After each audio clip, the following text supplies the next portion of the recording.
नित्यानन्द परमशिवोऽहम्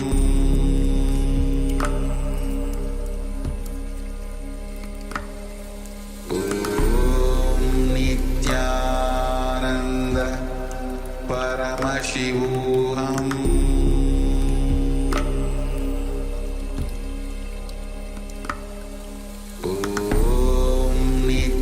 नित्यानन्द परमशिवोऽहम्